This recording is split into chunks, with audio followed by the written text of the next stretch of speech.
A reading from the Holy Gospel according to Matthew.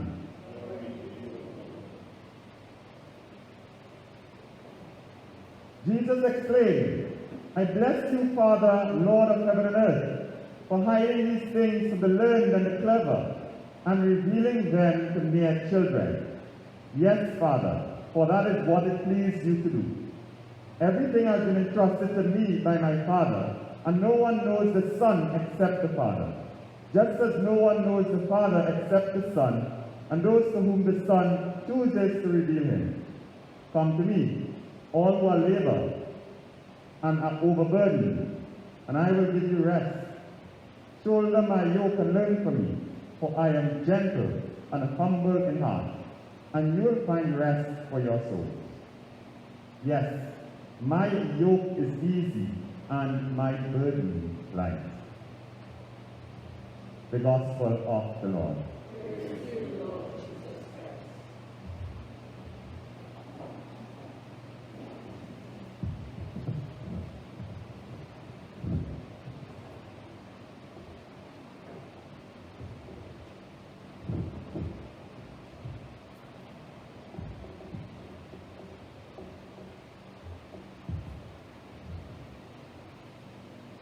So this disciple came to a guru and said to the guru, Master, I want to learn the wisdom that you have. I want you to teach me. I want to be your disciple. Can you help me? And the guru looked at the disciple and said to him, you see that glass of water on the table? Tell me something about it. And the disciple looked carefully at the glass. He looked left, looked right. And he said, well, the only thing I can tell you about it is that it's full. And the guru said, so are you. Go and empty yourself and then come back, and you would be able to learn the wisdom of the ages. Many of us would like to learn, but do we really want to? Because very often we already have in our heads and in our hearts how it's supposed to be and what's supposed to happen. And so it's impossible for us to learn anything new unless we empty ourselves so that we can receive something new. In the Gospel of Matthew today is a fantastic gospel as Jesus celebrates his failure. Today we celebrate Jesus as a failure. Jesus has failed. In Matthew chapter 11, all that Jesus is doing, he realized he can't get through. These people are not taking him on. Probably was a priest. Huh? They didn't take him on. Actually, he was probably was a high priest. Yeah, he's a high priest, so he had it worse than me. In Matthew chapter 1, verses 1 to 14, 1 to 11, John the Baptist writes to Jesus and says, Master, tell me if you are the Messiah or if you have to wait for another. So that's the first part of Matthew. So even John, who was supposed to be the one to announce the coming of Jesus, even John wasn't too sure. John was shaking. He wasn't too sure if Jesus was in fact the Messiah. And then when we go a little further in Matthew, same chapter 11, you see that Jesus is preaching and he says, I don't know what to do with these people again. I play fast music, they're not dancing. I play slow music, they're not dancing. I play raga soca, I play chutney. I don't know how to get through to them again. And then he berates the lakeside cities of Capernaum and Chorazin because he said, if the miracles done in you were done in Sodom and Gomorrah, they would have repented. So Jesus is kind of becoming frustrated because the people not taking him on. I get great comfort this morning. Yeah, I find great comfort this morning. I think I think I'm doing a good job then. The people weren't taking on Jesus, and he didn't know what to tell them again. He became frustrated. And then he looked and he said, "Blessed are you little ones." Because you see, the ones who are not taken are the ones, the wise and the learned. And you can't tell wise and learned people what to do. They already know everything. So you can't teach them anything. So the scribes and the Pharisees, the wise and the learned, they weren't taking on Jesus. They couldn't listen to him. They couldn't hear him. And so all that he was saying was really falling water on duck's back, or dashing bush leaf. It's just running off. It's not percolating downward. But then the little ones. So Matthew says here, as Matthew celebrates a little bit of success. But the success is not with the learned. The success is with the little one. And Jesus gives thanks. He says, "I bless you, Father of heaven and earth, for hiding these things from the learned and the clever, and revealing them to mere children." Because children are more open. The little ones, just children, another translation would be the little ones, the insignificant ones, the ones to whom have no voice, the ones who are really looking and asking for somebody to inform them. For hiding these things from the learned and the clever, the wise and the intelligent, and revealing them to mere children, to the little ones. And very often, unless we become like little ones and empty ourselves of ourselves, we'll never be able to attain the wisdom of Jesus. We'll never be able to attain the wisdom of the Lord. We'll never be able to attain the wisdom that comes from God. And so Jesus positions himself as the source and the model of wisdom. He positions himself as the source and the model of wisdom, and he invites and pours this wisdom out to those who are open to receiving this wisdom. The wisdom of the little ones. Our model very often is a different model. We have the wisdom that comes from the learned and the clever. So we have had many learned and clever technocrats trying to come up with ways for the past how many years to ensure that East Port of Spain and other communities are empowered. Has it worked? Huh? Has it worked? But they are the doctors and the learned ones. See, my dear friends, the capacity to listen to the little ones is important. The capacity to listen to the wisdom that comes from the simple ones is very important. Because within the logic, within the context of the simple ones, they already know the solution. I can tell you that much. They already know what is the solution. Because they understand their communities. They understand the challenges that they are facing. They understand what is needed. But do we have that kind of dialogue? So that the wisdom of God that dwells within the context of the little ones can be brought forward.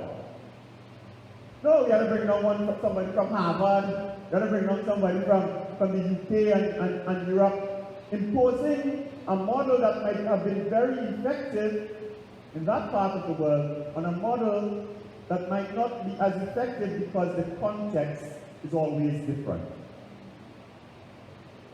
And if we really enter into a dialogue with those who live within the context of the situation and allow them to have a voice in forming and shaping their communities and allow them to have a voice, to have a vision of their communities and where they want it to go, then we would see a transformation. But once the forces from outside, no transformation is going to take place. See, Father Jerry Panton had a fantastic model, the Serval model. And Father Jerry Panton, when he started the Serval model, the model is based on, first and foremost, you have to look at the simple ones, the rejected ones.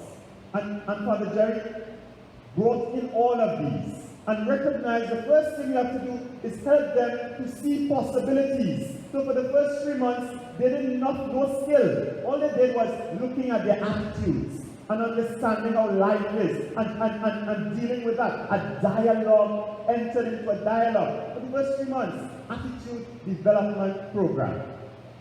And only after they passed that, then they will then give the opportunity to choose what skill they want. And that program has been one of the success stories. Why? Because it came from bottom up. No technocrat in the Ministry of Education come and say do this and do that. But it came from the bottom up as a need of what the people wanted.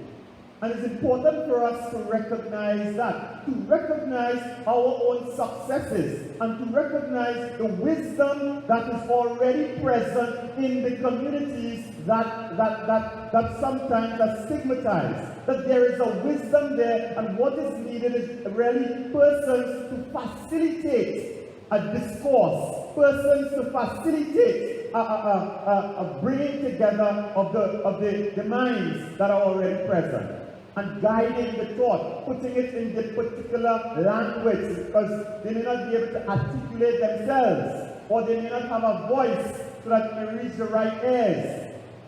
But within these communities are persons who already know what is the problem and who already know what solutions are effective. And unfortunately, we don't trust them and we don't trust ourselves. You know, the youth camps. Remember youth camps? Huh? And that was a very effective program. We had some of the best skilled technicians came out of youth camps. And we just stopped it there so.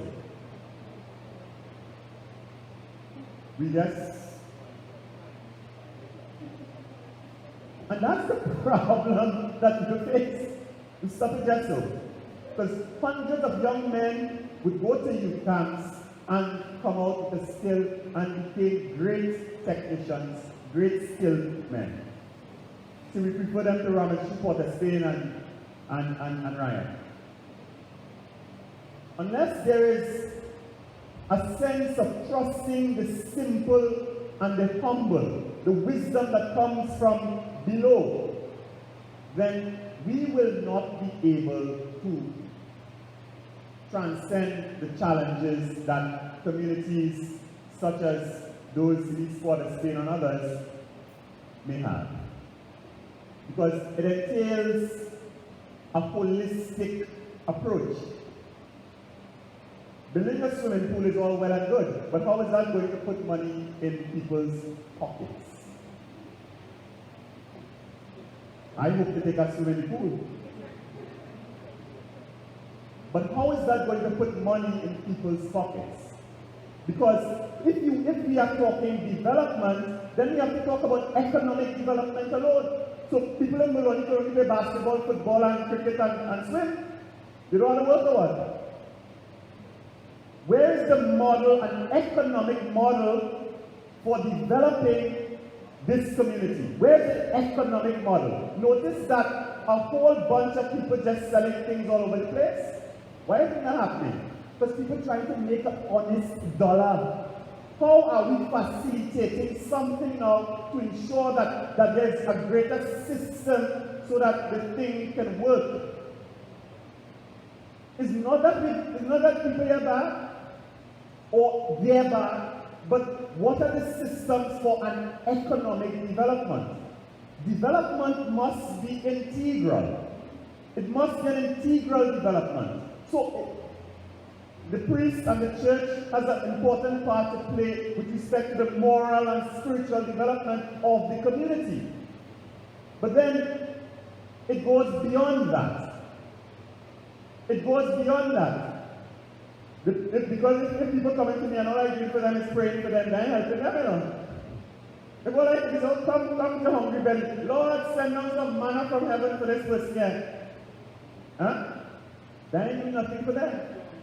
And so, unless we have a holistic approach to the way in which, as a community of faith, and as a community, and the wider community, that we can approach and bring about a transformation that we must own. It's a transformation that we must own, and we must imagine a community that what you want, not a community what anybody else from outside wants. You have to own your community, and imagine your community, and believe in what you want for your community. And then to have the persons who have the capacity to be able to make representation on your behalf. You hear me? Huh? Because anything else from anyone else will just be superficial. Just be superficial for the different communities that continue to struggle. You know, I went out to the Maloney government school, and I cannot understand how they could build a modern school in this time with no separate classrooms. That just blew my mind. I couldn't believe it. I could not believe that they would build a school in this time without separate classrooms. Why? They will not build that in any other part of the country. Why build it here? They will not build it, because I was in teachers training college from 1998 to 2000, and those are basic principles of education that were talked about even 10, 15 years before that. So it is not that we don't know, but it is what we present. What we present to those who we believe are not worthy of. What we present to those who believe are not worthy of. In a real sense, the church talks about the option for the poor. But the church already put them out where the money is. Because an option for the poor means as well that the resources necessary for communities that may be at risk, those communities must get the most and first. That's what an option for the poor means. I don't see them selling anything special down here. No. Don't see them selling anything special down here. Where are the needs for our community? That communities such as these, where you need psychologists and more social workers and persons to make intervention in the lives and people, if we are to bring about the restoration and transformation needed. That is the vision that we must have for our communities. And those are the demands that must be made before a swimming pool. I will bathe in the swimming pool, you know. I have no problem with the swimming pool. But those are the demands that must be made before a swimming pool. Put the money into resources whereby we can bring about transformation of people. Where we can bring about the transformation of our people. Or else we will just put our hands in the air and say, well, okay, Father, I want to do our next funeral. My son get killed. I have done enough of those. We must see ourselves differently and believe that we can bring about a transformation. And believe in a different vision. And be able to bind for a different vision. In the first reading today, we are told that the prophet Zechariah sees something differently. The prophet Zechariah says, rejoice, rejoice, heart and soul, daughter of Zion. Shout with gladness, daughter of Jerusalem. See now, your king comes. And the prophet Zechariah Zechariah says, look, he will banish the chariots of Ephraim and horses from Jerusalem. The bow of war he will banish. So the prophet Zechariah sees a time of peace. He sees a time of peace. And he says, when the Lord comes, the Prince of Peace, he will banish the horse, the chariot, and every instrument of war. And he will establish peace, and a reign of peace, and a reign of God's kingdom. Do we have that vision? Huh? Do we have that vision? Do we have that vision? Do we see such a possibility at all? The prophet Zephaniah saw that. And Christ came as the Prince of Peace. He came as the Prince of Peace. And that's the cause of rejoicing. That's why the prophet Zephaniah said, rejoice! Because the time of peace is coming. And we have to proclaim peace. We have to proclaim peace. But I dare say, there is no peace without justice. As Pope Paul VI said in 1971, and Pope John Paul II on the World Day of Peace on the 1st of January in 2002. That there is no peace without justice, and there is no justice without forgiveness. And so it's a different logic. It's a different frame of reference. It's a different way in which the Christian community has to approach the challenges that are ever before it. It's a different way in which the Christian community is called to understand the wisdom of Jesus. Come to me, all who are labored and find life burdensome, and I will give you rest. You're frustrated, like Jesus? You're frustrated? Come to me, all who are labored and overburdened, and I will give you rest. Shoulder my yoke. The yoke the yoke was a rabbinical image which represented the yoke of the Torah, which is the word of God, and the yoke of the kingdom. So the Torah, which was the word of God, was that to which the disciple gave complete and total obedience. And so the yoke was an image of obedience. As you would see if oxen are carrying a yoke, then they are obedient to the person who's driving the oxen. So the yoke was an image of obedience, an image in which the obedience was given. Now Jesus supersedes all other demands, and Jesus says, come to me, for my yoke is easy and my burden light. And Jesus has in view the scribes and the Pharisees, because the scribes and the Pharisees were wearing down people with all kinds of religious obstacles, and they are unable to come to the Lord. So in Matthew chapter 23 verse 4, Jesus says, you scribes and Pharisees, you lay out all kind of burdens upon man's shoulder, and you wouldn't even lift your small finger to raise it. And so Jesus has them inside, because they are blocking others from coming into the kingdom. And they are putting a burden on people. And Jesus says, forget that, come to me. My burden is easy, and my yoke is light. And you will find rest for your soul. My dear friends, true peace is a gift of God.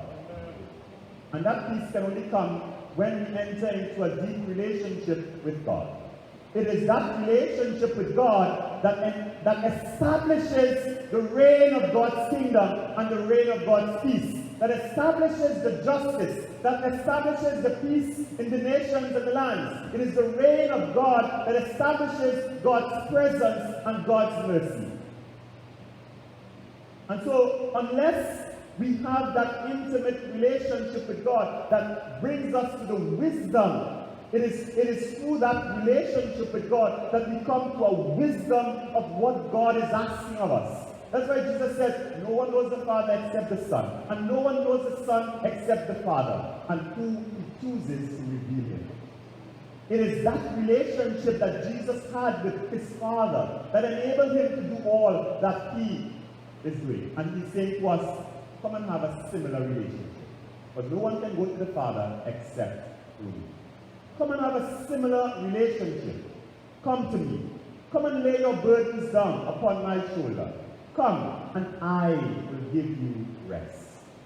I will give you rest. In the midst of the unrest, in the midst of the anxieties, in the midst of the distress, Jesus invites us to come to him so that he might give us rest.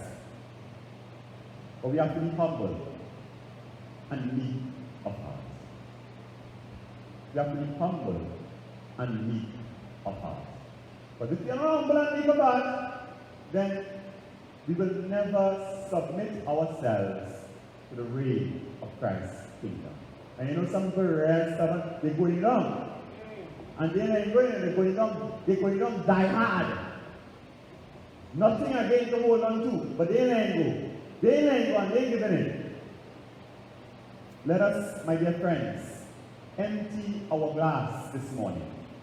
Empty our glass so that we might be able to receive the wisdom from Jesus.